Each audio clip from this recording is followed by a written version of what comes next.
Good evening and thank you for joining us for Denver 7 News at 5. I'm Ann Trujillo. And I'm Shannon Ogden. Glad you're with us tonight. Colorado activists are calling on the Biden administration to implement stronger, cleaner car standards to reduce emissions. They want the White House to implement new standards by the end of the year for all vehicles starting in 2027. They say emissions are causing pollution and poor air quality across our state. This is not some abstract future problem. We need to address it right now, and the federal, state, and local governments all have to play their part. It's time for a just and robust transition from combustion engines to fully electric vehicles for us, for our children, for our children's children. For some context here, back in April, the EPA proposed new vehicle standards that would be the most dramatic reductions in history. The rules would cut emissions by nearly 60% from existing 2026 requirements. But to make this happen, the EPA says automakers would need to have 60% of new production be electric by 2030, nearly 70% by 2032. The EPA is expected to finalize the proposal next spring. And you might be wondering what's being done in Colorado to reduce emissions. Well, Governor Polis has set a goal of nearly 1 million electric vehicles on the road by 2030, part of his plan to achieve 100% renewable energy by 2040.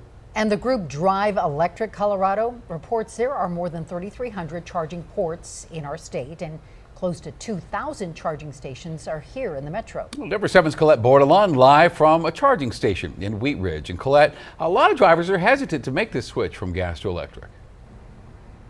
Those current concerns are really just about the limitations of electric vehicles. For instance, what's the deal with their battery life, and how frequently can you really find charging stations, especially on long road trips? So I spoke with the Colorado Energy Office to answer some of the biggest questions we got from viewers. The cars on Denver roads Transportation is the largest source of emissions in Colorado and nationwide. are leaving a mark, but one kind got the green light from the state. There are about 86,000 electric vehicles in Colorado. Is that a lot of electric vehicles when compared to other cars on Colorado's roads? It's about 1.5% of all vehicles on the road. A recent Pew Research survey found just under 40% of Americans are very or somewhat likely to consider buying an electric vehicle. However, half of American adults say they're not too likely or not at all interested in an EV. I don't do a lot of long distance driving.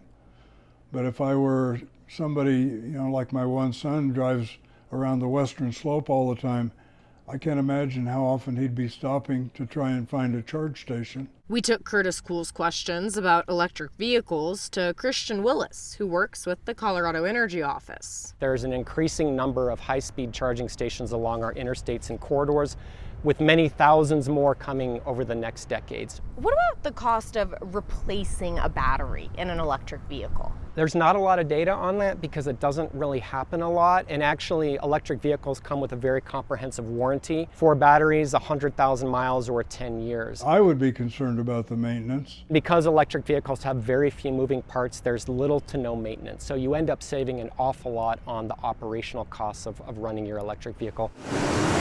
Ultimately, Kuhl says he's sticking to gas. Our goal is nearly 1 million vehicles, 940,000 electric vehicles by 2030. While Willis believes electric vehicles are going to be taking over Colorado roads.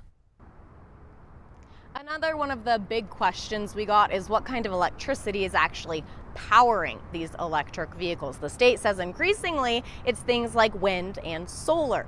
And another question, cost. Cost is obviously a huge barrier when you're buying any kind of new car. In Colorado, you can get a tax credit of up to $5,000 when buying a new electric vehicle, Shannon. Plus, the Colorado Office of Energy is actually going to be rolling out a rebate program in August. That's going to be for Coloradans in the low to moderate income range who are trying to swap out their older, higher emitting vehicles to new electric ones.